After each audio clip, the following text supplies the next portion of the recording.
ದಾಂಡೇಲಿಯಲ್ಲಿ BJP ಹಿಂದುಳಿದ ವರ್ಗಗಳ ಮೋರ್ಚಾ ವತಿಯಿಂದ ಆರೋಗ್ಯ ತಪಾಸಣಾ ಶಿಬಿರ. ಭಾರತೀಯ ಜನತಾ ಪಾರ್ಟಿಯ ಸೇವಾ ಪಾಕ್ಷಿಕ ಅಭಿಯಾನದಡಿ ಬಿಜೆಪಿ ಮಂಡಳ ಹಾಗೂ ಬಿಜೆಪಿ ಹಿಂದುಳಿದ ವರ್ಗಗಳ ಮೋರ್ಚಾ ವತಿಯಿಂದ ದಾಂಡೇಲಿ ನಗರದ ಬಸ್ ನಿಲ್ದಾಣದಲ್ಲಿ ಉಚಿತ ಆರೋಗ್ಯ ತಪಾಸಣಾ ಶಿಬಿರವನ್ನು ಇಂದು ಸೋಮವಾರ ಹಮ್ಮಿಕೊಳ್ಳಲಾಯಿತು. ಆರೋಗ್ಯ ತಪಾಸಣಾ ಶಿಬಿರವನ್ನು ಉದ್ದೇಶಿಸಿ ಮಾತನಾಡಿದ ಬಿಜೆಪಿ ಹಿಂದುಳಿದ ವರ್ಗಗಳ ಮೋರ್ಚಾ ಅಧ್ಯಕ್ಷರಾದ ರವಿ ಗಾಂವ್ಕರ್ ಅವರು, ಈ ದೇಶ ಕಂಡ ಪರಮೋಚ್ಚ ನಾಯಕ, ವಿಶ್ವ ನಾಯಕ ಪ್ರಧಾನಿ ನರೇಂದ್ರ ಮೋದಿಯವರ ಜನ್ಮದಿನದ ಅಂಗವಾಗಿ ರಾಷ್ಟ್ರವ್ಯಾಪಿ ಸೇವಾ ಪಾಕ್ಷಿಕ ಅಭಿಯಾನ ಕಾರ್ಯಕ್ರಮವನ್ನು ಹಮ್ಮಿಕೊಳ್ಳಲಾಗಿದ್ದು, ಈ ನಿಟ್ಟಿನಲ್ಲಿ ಮಾಜಿ ಶಾಸಕರು ಹಾಗೂ ಬಿಜೆಪಿ ರಾಜ್ಯ ಕಾರ್ಯಕಾರಿಣಿ ಸದಸ್ಯರಾದ ಸುನಿಲ್ ಹೆಗಡೆ ಅವರ ಮಾರ್ಗದರ್ಶನದಲ್ಲಿ ದಾಂಡೇಲಿಯ ಬಿಜೆಪಿ ಮಂಡಳದ ಅಧ್ಯಕ್ಷರಾದ ಬುದ್ವಂತಗೌಡ ಪಾಟೀಲ್ ಅವರ ಸಹಕಾರದಲ್ಲಿ ಬಿಜೆಪಿ ಹಿಂದುಳಿದ ವರ್ಗಗಳ ಮೋರ್ಚಾ ವತಿಯಿಂದ ಈ ಆರೋಗ್ಯ ತಪಾಸಣಾ ಶಿಬಿರವನ್ನು ಆಯೋಜಿಸಲಾಗಿದೆ.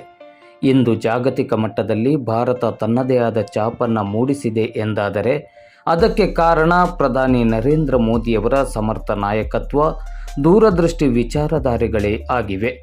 ವಿಶ್ವ ಮಟ್ಟದಲ್ಲಿ ಭಾರತಕ್ಕೆ ತನ್ನದೇ ಆದ ಗೌರವವನ್ನು ತಂದುಕೊಟ್ಟ ಶ್ರೇಯಸ್ಸು ಪ್ರಧಾನಿ ನರೇಂದ್ರ ಮೋದಿ ಅವರಿಗೆ ಸಲ್ಲುತ್ತದೆ. ಪ್ರಧಾನಿ ನರೇಂದ್ರ ಮೋದಿ ಅವರ ನೇತೃತ್ವದಲ್ಲಿ ಹಾಗೂ ಸಮರ್ಥ ನಾಯಕತ್ವದಲ್ಲಿ ಭಾರತ ಪ್ರಜ್ವಲಿಸುತ್ತಿದೆ ಎಂದರು. ಬಿಜೆಪಿ ಮಂಡಳದ ಅಧ್ಯಕ್ಷರಾದ ಬುದ್ವಂತಗೌಡ ಪಾಟೀಲ್ ಅವರು ಮಾತನಾಡುತ್ತಾ, ಸುನಿಲ್ ಹೆಗಡೆ ಅವರ ಮಾರ್ಗದರ್ಶನದಲ್ಲಿ ದಾಂಡೇಲಿಯಲ್ಲಿ ಭಾರತೀಯ ಜನತಾ ಪಾರ್ಟಿ ಸಂಘಟಿತವಾಗಿ ಕೆಲಸ ನಿರ್ವಹಿಸುತ್ತಿದೆ. ಸೇವಾ ಪಾಕ್ಷಿಕ ಅಭಿಯಾನದಡಿ ವಿವಿಧ ಕಾರ್ಯಕ್ರಮಗಳನ್ನು ಅತ್ಯಂತ ಯಶಸ್ವಿಯಾಗಿ ಸಂಘಟಿಸಲಾಗುತ್ತಿದೆ. ಪ್ರಧಾನಿ ನರೇಂದ್ರ ಮೋದಿಯವರ ಸಮರ್ಥ ಆಡಳಿತ ಮತ್ತು ಕೇಂದ್ರ ಸರ್ಕಾರದ ದೂರದೃಷ್ಟಿ ಜನಪರ ಯೋಜನೆಗಳು ಭವ್ಯ ಭಾರತ ನಿರ್ಮಾಣಕ್ಕೆ ಪ್ರೇರಣಾದಾಯಿಯಾಗಿದೆ ಎಂದರು. ಈ ಸಂದರ್ಭದಲ್ಲಿ ಪಕ್ಷದ ಮುಖಂಡರುಗಳಾದ ಸುಧಾಕರ್ ರೆಡ್ಡಿ, ಸಂತೋಷ್ ಬುಲ್ಬುಲೆ, ಬಸವರಾಜ್ ಹುಂಡೇಕರ್, ಪ್ರಮೋದ್ ಕದಂ ಮೊದಲಾದವರು ಉಪಸ್ಥಿತರಿದ್ದರು.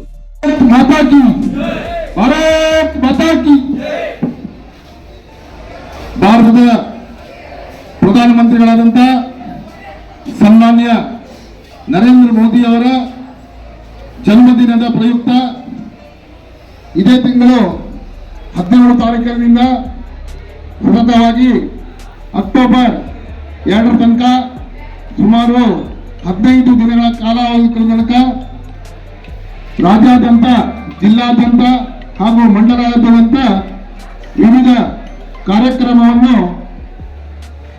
ಈ ಒಂದು ಸೇವಾ ಪಾಕ್ಷಿಕ ಯೋಜನೆಗಳಲ್ಲಿ ಹಮ್ಮಿಕೊಳ್ಳಲಾಗಿದೆ. ಇವತ್ತು ಸೇವಾ ಪಾಕ್ಷಿಕ ಈ ಒಂದು ಅಭಿಯಾನದ ಅಡಿಯಲ್ಲಿ ನಮ್ಮ ನಾಯಕರಾದಂಥ ಸನ್ಮಾನ್ಯ ಸುನಿಲ್ ಹೆಗಡೆ ಅವರ ಒಂದು ನಿರ್ದೇಶನದ ಮೇರೆಗೆ ಇವತ್ತು ದಾಂಡೇಲಿಯ ಬಸ್ ನಿಲ್ದಾಣದಲ್ಲಿ ಆರೋಗ್ಯ ತಪಾಸಣಾ ಶಿಬಿರವನ್ನು ಹಮ್ಮಿಕೊಳ್ಳಲಾಗಿದ್ದು, ಈ ಒಂದು ಆರೋಗ್ಯ ತಪಾಸಣಾ ಶಿಬಿರದಲ್ಲಿ ರಕ್ತದ ಒತ್ತಡ ಅಂದರೆ ಬಿಪಿ, ಸಕ್ಕರೆ ಕಾಯಿಲೆ ಅಂದರೆ ಶುಗರ್, ಈ ಒಂದು ತಪಾಸಣೆಯನ್ನು ಉಚಿತವಾಗಿ ದಾಂಡೇಲಿಯ ಸಾರ್ವಜನಿಕರ ಸಲುವಾಗಿ ಹಮ್ಮಿಕೊಳ್ಳಲಾಗಿದೆ. ತರುವಾಯ ದಾಂಡೇಲಿಯ ಸಮಸ್ತ ಸಾರ್ವಜನಿಕರು ಹಾಗೂ ಬಸ್ ಸಿಬ್ಬಂದಿಗಳು, ಬಸ್ನಲ್ಲಿ ಪ್ರಯಾಣಿಸುವ ಪ್ರಯಾಣಿಕರು ಈ ಒಂದು ಕಾರ್ಯಕ್ರಮದ ಸದುಪಯೋಗವನ್ನು ಪಡ್ಕೊಳ್ಬೇಕಾಗಿ ನಾವು ದಾಂಡೇಲಿಯ ಭಾಜಪಾ ಮಂಡಳದ ಅಧ್ಯಕ್ಷರ ಪರವಾಗಿ ಹಾಗೂ ಹಿಂದುಳಿದ ಮೋರ್ಚಾದ ಪರವಾಗಿ ತಮ್ಮಲ್ಲಿ ವಿನಂತಿಸಿಕೊಳ್ತಾ ಇದ್ದೇವೆ. ಧನ್ಯವಾದ.